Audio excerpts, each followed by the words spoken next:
Katapatan sa saligang batas ang marching order ni Pangulong Bongbong Marcos sa mga bagong graduate ng Philippine Military Academy.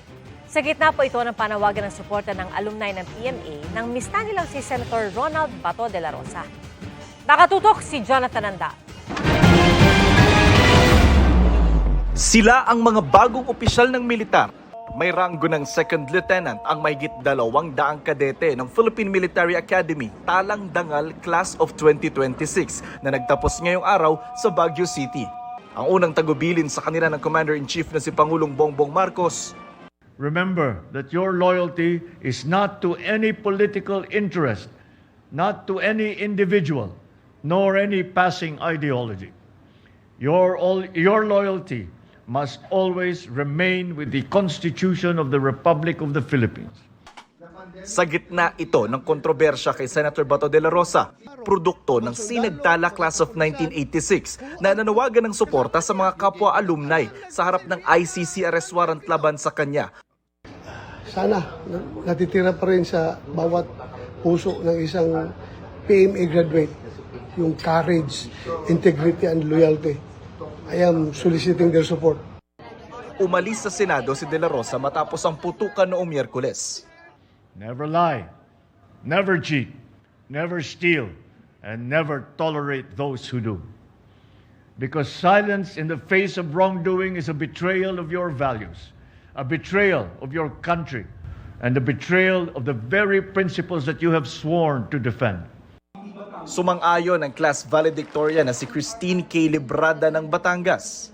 Hindi po tayo nakakabit sa kung sino man political na figure, ngunit loyal nga po tayo sa konstitusyon sapagkat ito po yung gabay natin para hindi makapanapak ng kung sino man tao. Tulad noong nakaraang taon, wala sa seremonya si Vice President Sara Duterte. Ang superintendent ng PMA ang nag-abot ng Vice Presidential Sabre Award sa class salutatorya na si Mark John Vincent Katakutan ng Pagadian City, Zamboanga del Sur. May inilabas namang video message si Duterte. I urge you to personify integrity and courage at all times. Stand firm against all threats to our sovereignty and our liberties. Do not waver, even in the face of the most difficult challenges. Dumalo rin sa graduation si PMA Alumni Association President Cavalier Ricardo David na nauna naglabas ng payag na nagpapayo sa mga miyembro na manatiling non-partisan o walang kinikilingan. Ang mga graduate inihagis sa pool ng kanilang mga underclass. Tradisyon nila ito sa tinatawag na dunking na simbolo ng kanilang pasasalamat at pagdiriwang.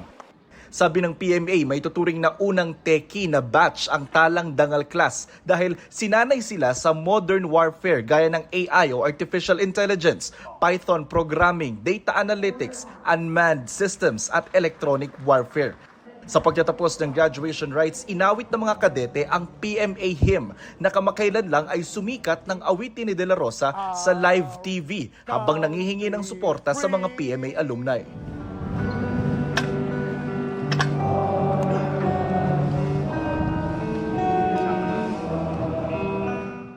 Mula Baguio City, Jonathan Andal, nakatutok 24 oras.